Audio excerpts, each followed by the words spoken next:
How great is God, exalted in power, majestic above all. The heavens tell of his greatness. The skies display his awesome craftsmanship.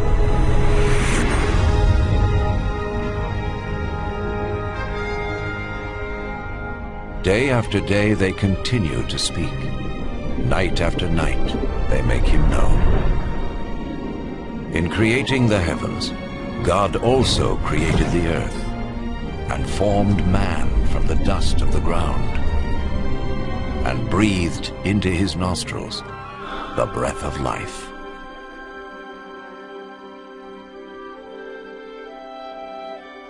The God of love created man and woman in his own image to have a relationship with him. And so in the beginning they revered and honored God and lived in harmony with him.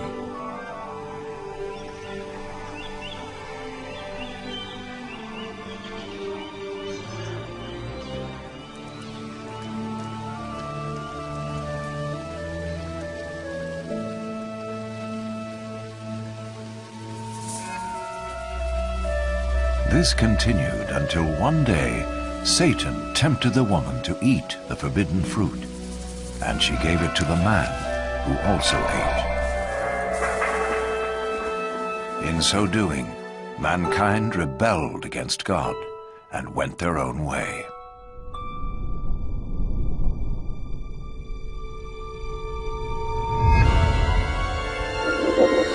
As a result of this sin, mankind was separated from God and was thrown out of the Garden of Eden. But God still loved mankind. It was never his desire to be separate from those he created. Yet how could God be holy and the source of perfect justice if he did not judge mankind for their sin? In his holy book, God reveals his plan to save the world from his judgment. One of the first to see this plan unfold was Abraham.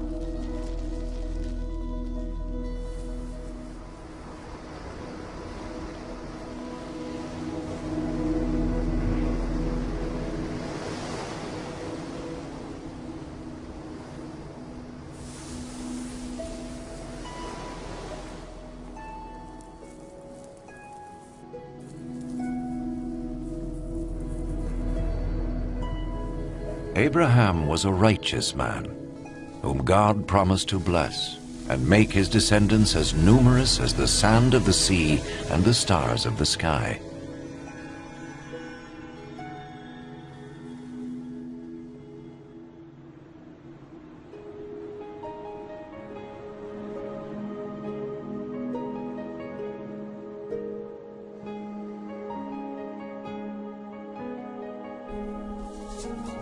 To test his obedience, God told Abraham to sacrifice his son as an offering to him. Abraham trusted God and sought to obey him.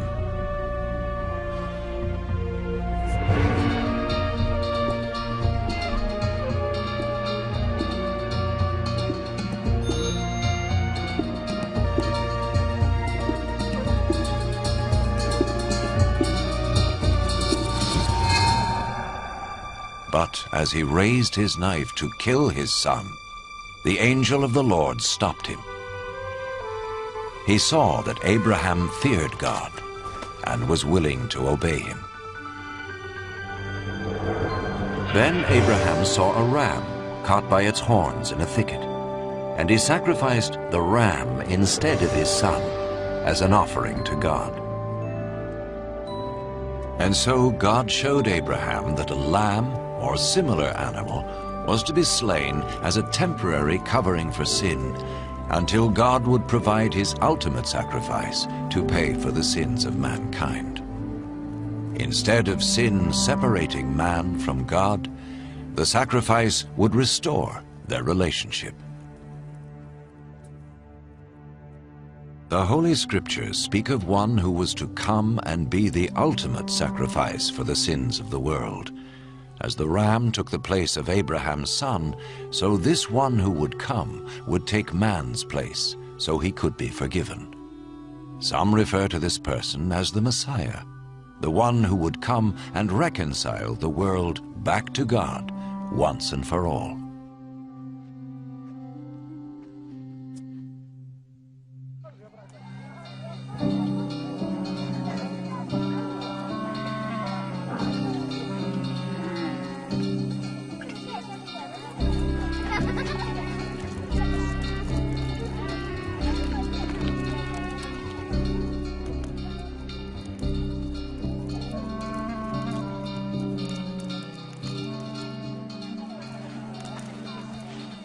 The prophets predicted many things in detail about the Messiah, hundreds of years before he appeared. The prophet Isaiah foretold that his birth was to be a miraculous one. A virgin would conceive a child who was to be called, in a spiritual sense, the Son of God. The prophet Micah predicted that the Messiah would be born in Bethlehem, while the prophet Zechariah foretold his entry into Jerusalem on a donkey and his betrayal by Judas, one of his followers. Isaiah prophesied what the Messiah would do when he came. The Lord's anointed will preach the good news to the poor, bind up the brokenhearted, proclaim freedom for the captives, and proclaim that the time has come when the Lord will save his people.